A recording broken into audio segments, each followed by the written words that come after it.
Una semana más, queridos estudiantes, una semana más, muy bien hecho.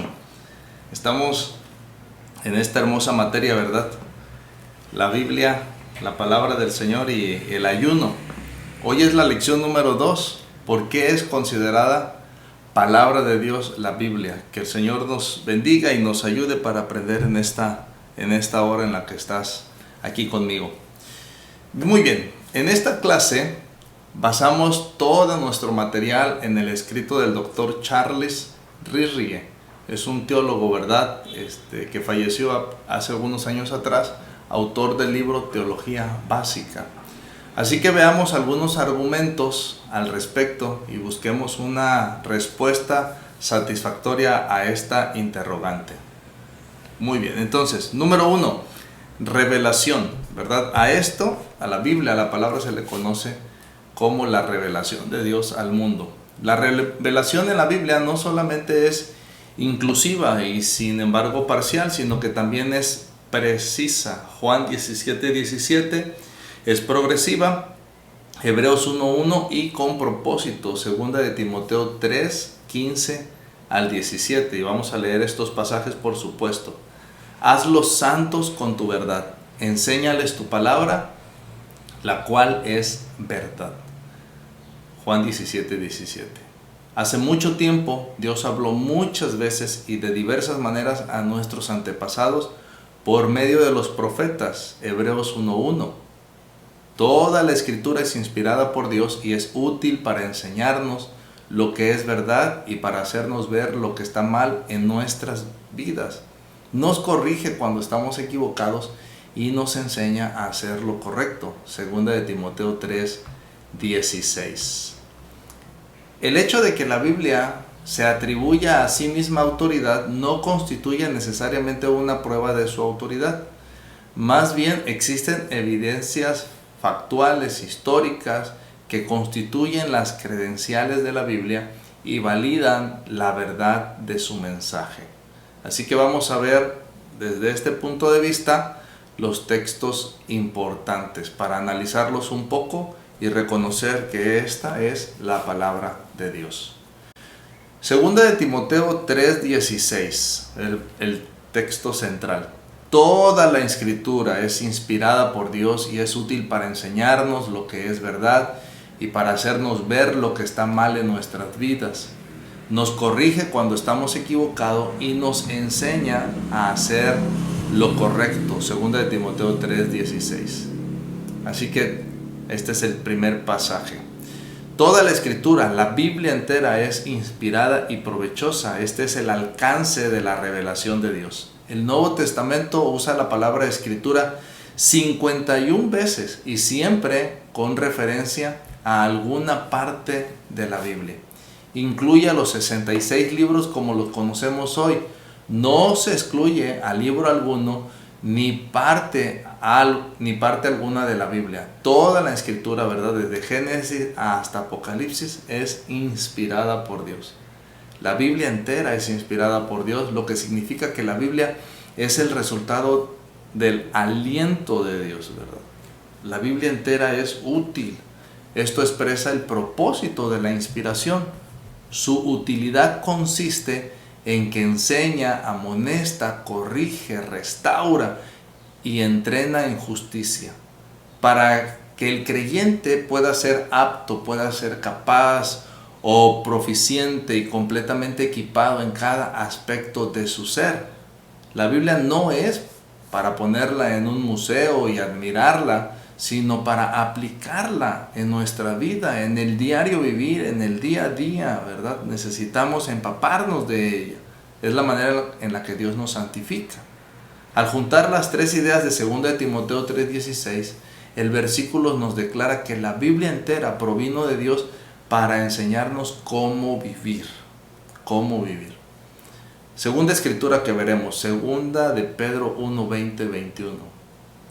Sobre todo tienen que entender que ninguna profecía de la Escritura jamás surgió de la comprensión personal de los profetas, ni por iniciativa humana. Al contrario, fue el Espíritu Santo quien impulsó a los profetas y ellos hablaron de parte de Dios. Este versículo nos dice con singular claridad cómo Dios usó a los escritores humanos para producir la Biblia. El Espíritu Santo los movió o los impulsó. Este versículo también aporta otro dato importante. Declara que la voluntad de los autores humanos no dirigió la operación de escribir la Biblia. La profecía no fue traída por la voluntad del hombre. El Espíritu lo hizo, el Espíritu Santo lo hizo, no la voluntad del hombre. Por eso podemos estar tranquilos cuando leemos el contenido de la palabra, que es la palabra de Dios que me sirve, me edifica, me ayuda. La voluntad del hombre, incluso su voluntad de cometer errores, no trajeron las Escrituras. Más bien el Espíritu Santo, que no puede errar, trajo las Escrituras. Es cierto que los escritores estaban activos al escribir, pero lo que escribieron fue dirigido, no por sus propias voluntades, con la posibilidad de error, sino por el Espíritu Santo, que es veraz e infalible. Así es el Espíritu Santo, veraz e infalible. Segunda de Pedro 1:21 declara que Dios usó a los hombres, nos dio una Biblia completamente veraz. El tercer verso que leeremos es 1 Corintios 2:13 y dice: les decimos estas cosas sin emplear palabras que provienen de la sabiduría humana.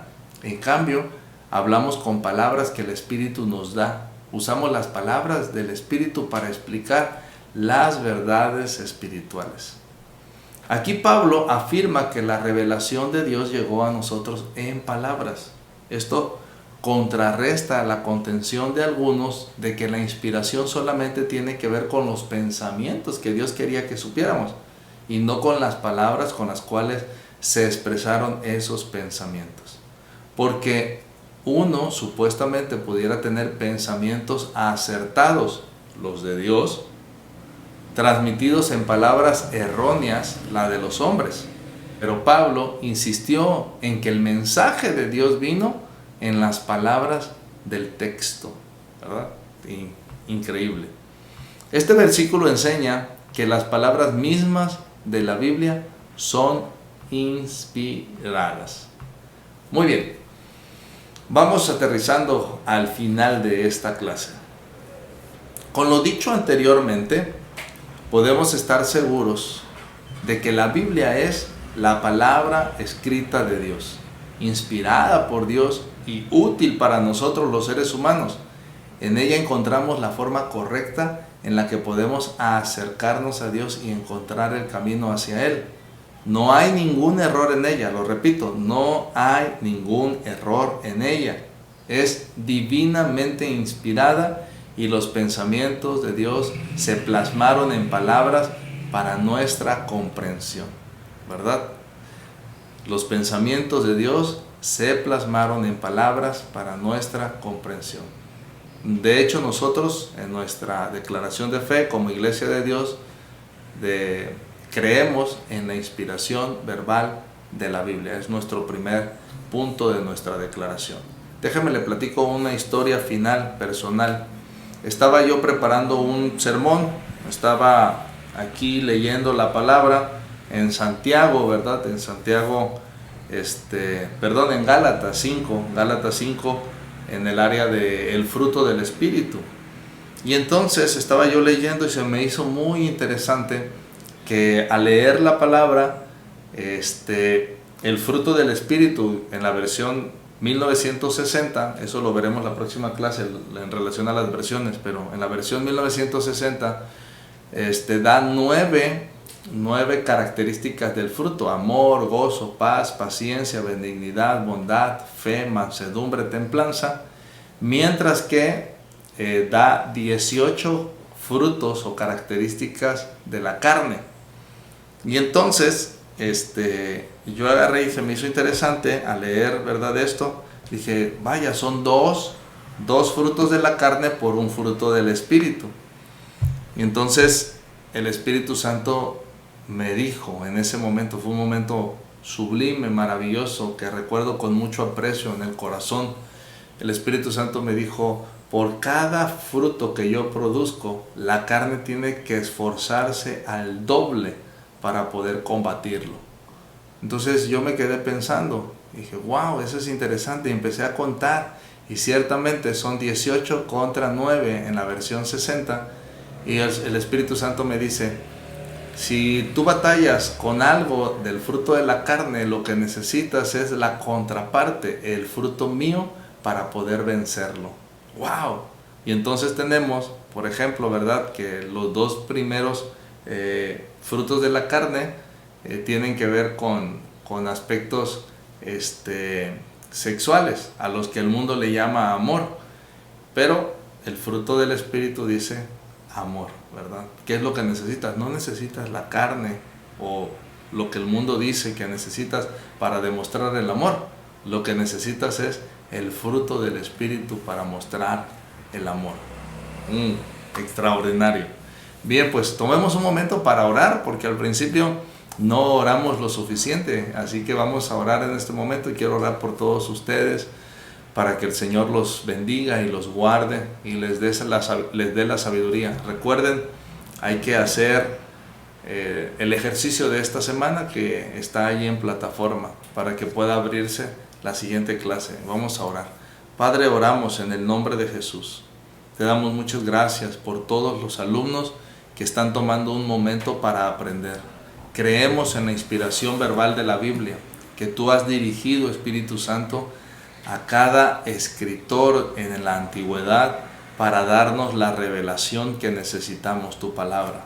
Esta palabra que nos ayuda en el diario vivir y que nos enseña de manera coherente, acertada, a tener una vida de propósito, tener una vida llena de satisfacción, tener una vida que te adore y una vida que resplandezca a las personas que están a nuestro alrededor. Ayúdanos, Señor, a poder ponerla en práctica en el nombre maravilloso de Jesús. Te damos gracias. Amén. Bien, pues un abrazo, muchas bendiciones.